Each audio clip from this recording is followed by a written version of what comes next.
तो एवरीवन, कैसे हैं आप सभी। आई एम श्योर कि आप सभी ठीक होंगे।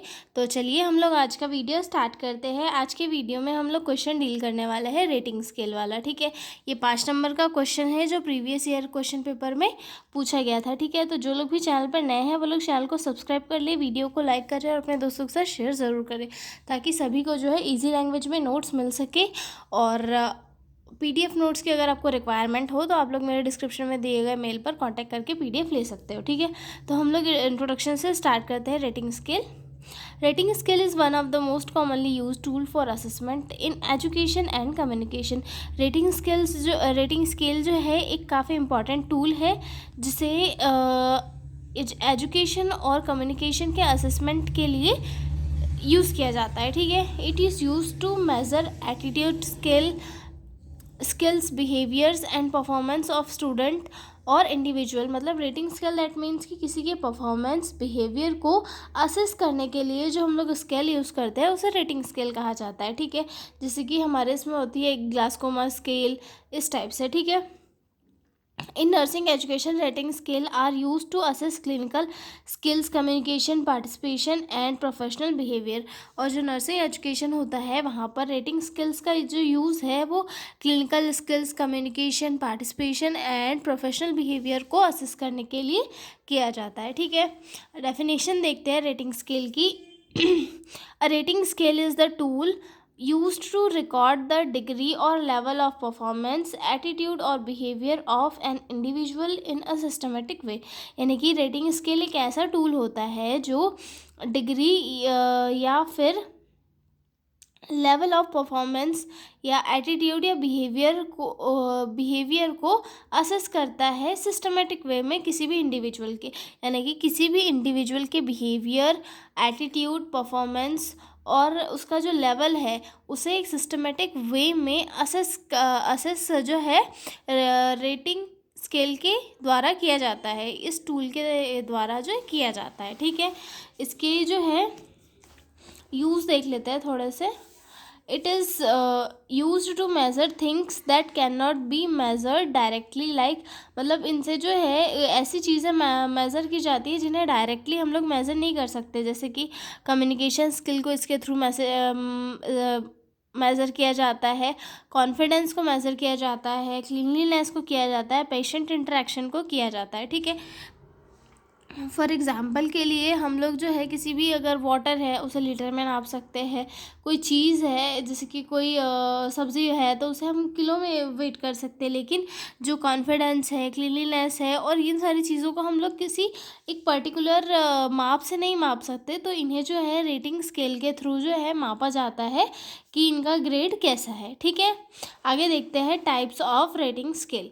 ठीक है, तो सबसे फर्स्ट आता है इसमें न्यूमेरिकल रेटिंग स्केल। ठीक है,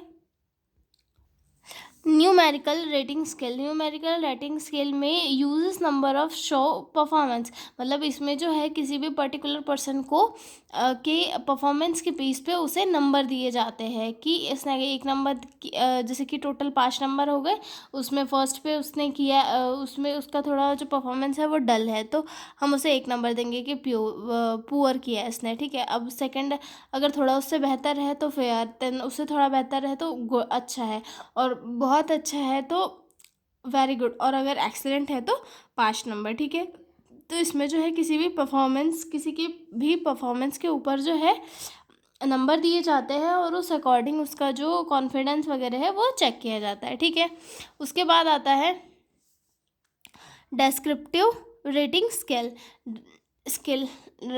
डिस्क्रिप्टिव रेटिंग स्केल में क्या होता है, इसमें डिस्क्रिप्टिव वर्ड्स का यूज़ किया जाता है। Uses descriptive words instead of number. मतलब नंबर की जगह पे जो है वर्ड का यूज़ किया जाता है, जैसे कि पुअर, फेयर, गुड और एक्सलेंट।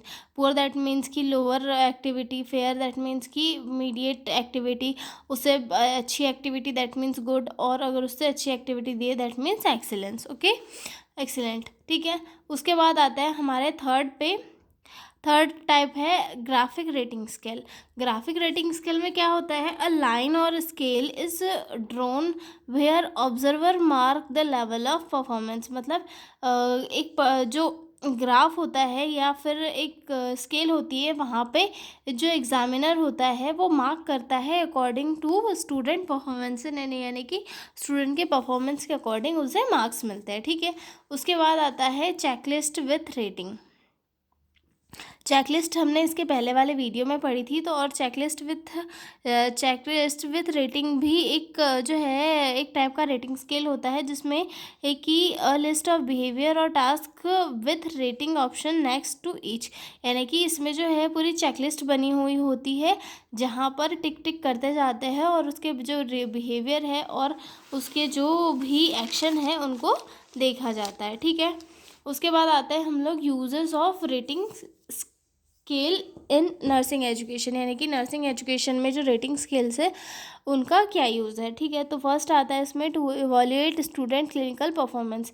तो स्टूडेंट की जो है क्लिनिकल परफॉर्मेंस को असेस करने के लिए रेटिंग स्केल यूज़ किया जाता है कि स्टूडेंट का कॉन्फिडेंस कैसा है, उसकी स्किल कितनी डेवलप है, उसका बिहेवियर कैसा है, ठीक है। टू मेज़र कम्युनिकेशन स्किल, मतलब किसी भी पर्टिकुलर पर्सन के कम्युनिकेशन स्किल को मेज़र किया जाता है इससे, ठीक है। टू असेस ग्रुप पार्टिसिपेशन, यानी कि किसी भी ग्रुप में कोई मेंबर है उसका कितना पार्टिसिपेशन है इसे चेक किया जाता है, ठीक है। For giving feedback on presentation on और रोल प्ले, मतलब इसमें जो है किसी भी प्रेजेंटेशन में या फिर रोल पे में जो है फीडबैक देने के लिए किया जाता है। तो फॉर एग्जांपल के लिए न्यूमेरिकल स्किल यूज़ की जाती है ना, हम लोग कोई भी डांस इंडिया डांस या फिर कोई भी ऐसा डांस शो वगैरह देखते हैं, तो वहाँ पे वो जजेस लोग 4, 5, 10 नंबर तक जो है ये उठा के उन्हें देते हैं कि आपको इतने मार्क्स मिले, ठीक है, उस टाइप से, ठीक है। To evaluate attitude and professional behaviour, यानी कि उनका जो प्रोफेशनल बिहेवियर और एटीट्यूड कैसा है इसे इवैल्यूएट करने के लिए जो है रेटिंग स्केल को मेज़र किया जाता है, ठीक है। एडवांटेज ऑफ रेटिंग स्केल की, इसकी क्या क्या एडवांटेज होते हैं, ठीक है। Easy to use and understand, ये काफ़ी ईजी होती है समझने में और यूज़ करने में, ठीक है। यूज़फुल फॉर इक्वलिटिव एवोल्यूशन, मतलब हर किसी का एक पर्टिकुलर सेम लेवल पे इवोल्यूट करने में काफ़ी ईजी होती है और इससे किया जाता है, ठीक है। Help in identifying strength and weakness, मतलब किसी भी पर्टिकुलर पर्सन की जो है स्ट्रेंथ और वीकनेस को आइडेंटिफाई इसके थ्रू इजीली किया जा सकता है, ठीक है। Can used for both classroom and clinical assessment, इसे जो है क्लासरूम और क्लिनिकल असेसमेंट दोनों के लिए यूज़ किया जाता है, ठीक है। अब आगे देखते हैं disadvantage of rating scale. Disadvantage क्या क्या है इसके। Observers bias can affect accuracy, observer की बायस जो है वो एक्यूरेसी को अफेक्ट कर सकते हैं, ठीक है। रिजल्ट में डिफर डिपेंडिंग हु रेट्स, मतलब रिजल्ट जो है अलग अलग हो सकते हैं, ये डिपेंड करता है कि ये जो है ऑब्जर्व कौन कर रहा है या फिर एग्जामिनर कौन है, यानी कि अगर कोई पर्सन है जिसका पहले से उस स्टूडेंट से पंगा है तो वो उससे नंबर ज़्यादा नहीं देगा, ठीक है। May not give D insight, मतलब इसमें जो है एक पर्टिकुलर इंसाइट नहीं होता है, यानी कि उतने बेहतर तरीके से ही किसी भी पर्सन को असेस नहीं कर पाता है, ठीक है। Need proper training to use effectively, मतलब रेटिंग स्केल को यूज़ करने के लिए किसी भी एग्जामिनर को प्रॉपर ट्रेनिंग की नीड होती है। विथआउट ट्रेनिंग कोई भी इसे प्रॉपरली यूज़ नहीं कर सकता, ठीक है। यह हो गया हमारा रेटिंग स्केल। अब हम मिलेंगे अगले वीडियो में एक नए क्वेश्चन के साथ, तब तक के लिए बाय बाय। हमारा नया क्वेश्चन होने वाला है एजुकेशनल ऑब्जेक्टिव्स, ठीक है। तो अब हम मिलेंगे अगले वीडियो में, तब तक के लिए बाय बाय।